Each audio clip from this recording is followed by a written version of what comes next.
guys. Today I want to talk about a totally different topic that I would normally talk about, and it is about marriage. How on earth to get through marriage. I have been married for 21 years and been together with hubby for 23 years, and that is a very long time. I am 44 years old, turning 45 this year, and that means that pretty much about 50% of my life has been lived with this one other person that is my person, and we have sure been through ups and downs, as most married couples will tell you, and it is something that maybe, just maybe, I'm not sure, I might have a little wisdom to share upon. I'm not sure. Let's get into it. So I have seen a few videos on YouTube floating around, and it's all about, oh, we are divorced, or we are separated, or it has ended, now what, and all of this. And I've gone, that's really sad. First of all, it's really sad to hear about marriages breaking up. That is a fact. We have all been given the ideal of marriages lasting forever. Like, it should be forever, especially if you are a believer in God and the way He designed things. God is not one to end things. He's a giver and a life giver, a life breather. And when He designed, relationships, I don't think He meant for them to come to an end at any point. But they do. They do come to an end because we're all human. God understands that as well. So for me, though, it's never going to stop being sad when I see or hear about families or couples breaking up. So I have to admit that before we had our child, who is now in her teen years, we had even bigger ups and downs, I believe, than we have had since becoming a little family. I say little family because we have one child, and it has remained that way, and it will remain that way. We are a family of 3. Therefore, we are a little family. Sometimes that can be used as, oh, you and your little family because you've got littlies. No, we're just a little family because we just had one. And I don't like to say we just had one, or I only have just one, or I only have one. I don't like saying that because it implies that somewhere along the line that's less than, or just not up to par in some way, not up to scratch. And that's not the way it is at all. So there we go. So before we had a baby and became a family, indeed, we did actually have it pretty tough between us, and we ended up separating 3 times. Now, this might come as a surprise to people who do know us, because these weren't open separations. They were behind closed doors separations. 3rd time lucky, it was announced to family and friends, and I had actually made the decision to move on and found a place to live in. However, that did not go ahead. So in the end, there were 3 separations behind closed doors. That is to say that we had separate bedroom separations before we became a little family. So by the time we did find out about the pregnancy and we happily announced it to everyone, my family said, yay, congratulations, that is wonderful. Hubby's family, side of the family, was like, are you sure? Are you sure this is a great idea? I don't know whether that comes down to different cultures and different cultures' views on pregnancy. but we ourselves were really happy and really excited. And I really do believe that becoming parents, although it doesn't work for everybody, if the marriage has been on the rocks, it did work for us. I think that we both got closer upon having this beautiful being that we both created in common, and that we both love, and we are a really wonderful little family to this day. So I wanted to talk about these separations because basically I want to encourage other married couples that are doing it tough and that are having these moments where you have, or these phases where you are separated behind closed doors and nobody knows about it, where you are struggling, not knowing whether your marriage is going to continue, is going to survive, is going to see the light at the end of the tunnel. Maybe you're wondering if other couples go through this same thing as well. For us, it was always the fact that my hubby and I have always been quite opposites. We don't have things in common, and we still don't. That's never changed. We are each who we are, and that has been, and because we're completely different types of people, it means we have always had different types of goals. Most people would say, well, how does that work? Eventually that's going to break yours up. And I like to say, well, as long as you keep the major goal in mind, it shouldn't break you up. Because it hasn't to us. I'm not going to say it's been wonderful. I'm not going to say it's been perfect. And neither will my hubby. We certainly have had our ups and our downs. And not having things in common kind of makes it a little bit hard at times, but we make it through. So here I am here to encourage you.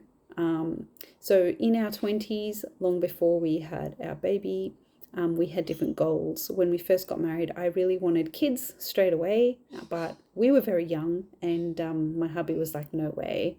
We were still studying, and we were still setting ourselves up with jobs and careers and such. So hubby was like, no way, I don't want to have kids straight away.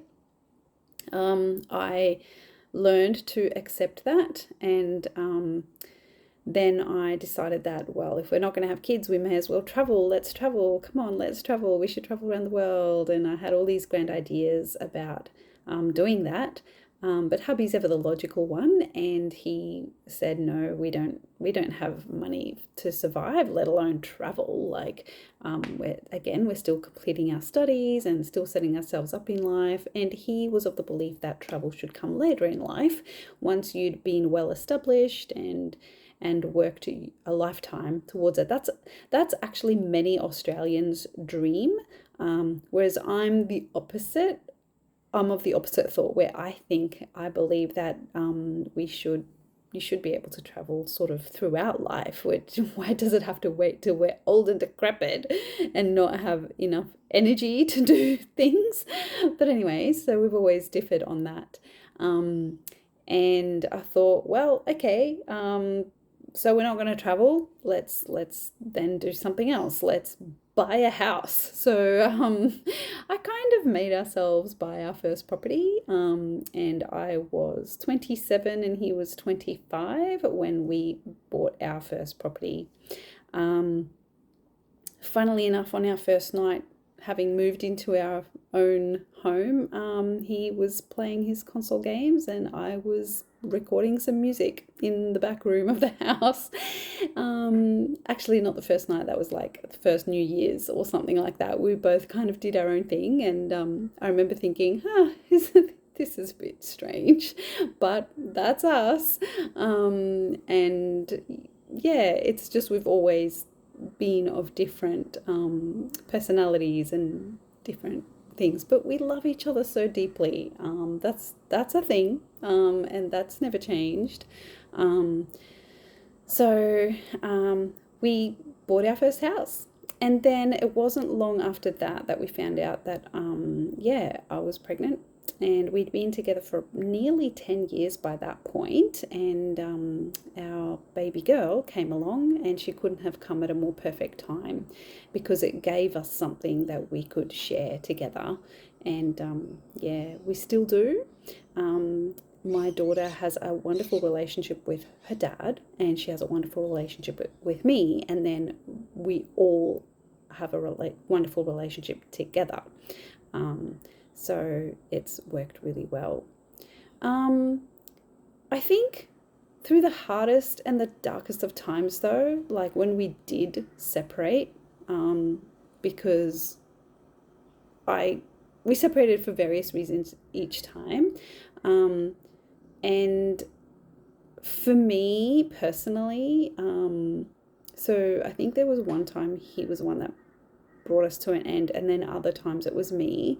For me personally, it was because I didn't know how much longer I could do life, as much as I adored him, with someone that I didn't share any common goals with, and I felt like I was putting myself behind, and leaving my dreams and goals behind just to be with him.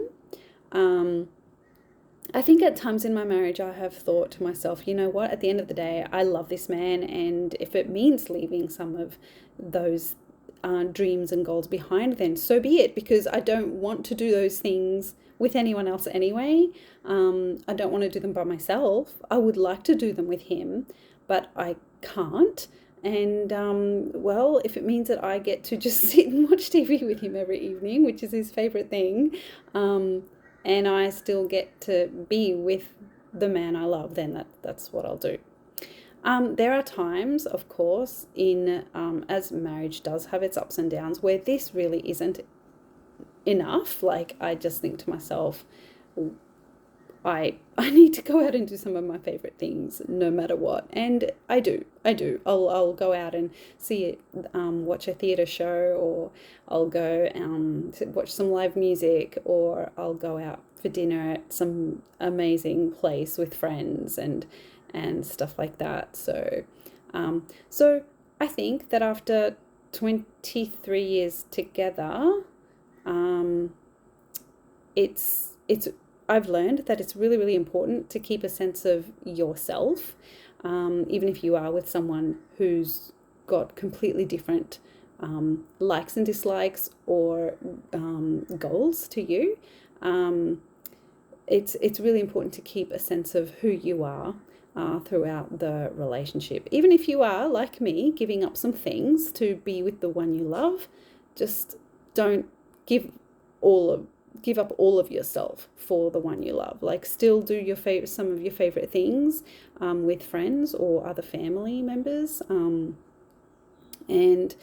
I think the most important thing that has ever got me through difficult and rough patches in the marriage is simply the overall overarching value and belief that, for me, marriage should actually be forever, unless there's some major catastrophic difference has been discovered, or then there's no reason to go your separate ways. If you can make it work, because to me, my person is forever, and that's not going to change. Even if we see some really, really tough times, I'm just going to stick to it and stick through it, because that's my overarching strong belief that carries me through.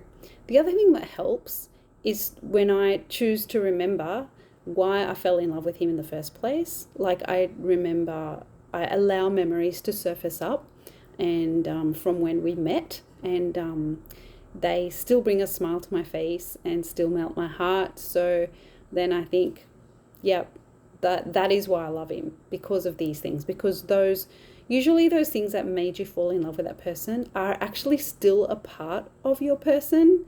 It's just that as we get older, we start to see things differently, and maybe some of those things have just become annoying. But then when you remember who you were as a young person and who they were as a young person, and that you fell in love with them for those very same annoying things, you remember why they were fun or funny, or attractive in the first place. And that can kind of just give you a bit of a breathe, a bit of fresh air to just carry on and keep going forward.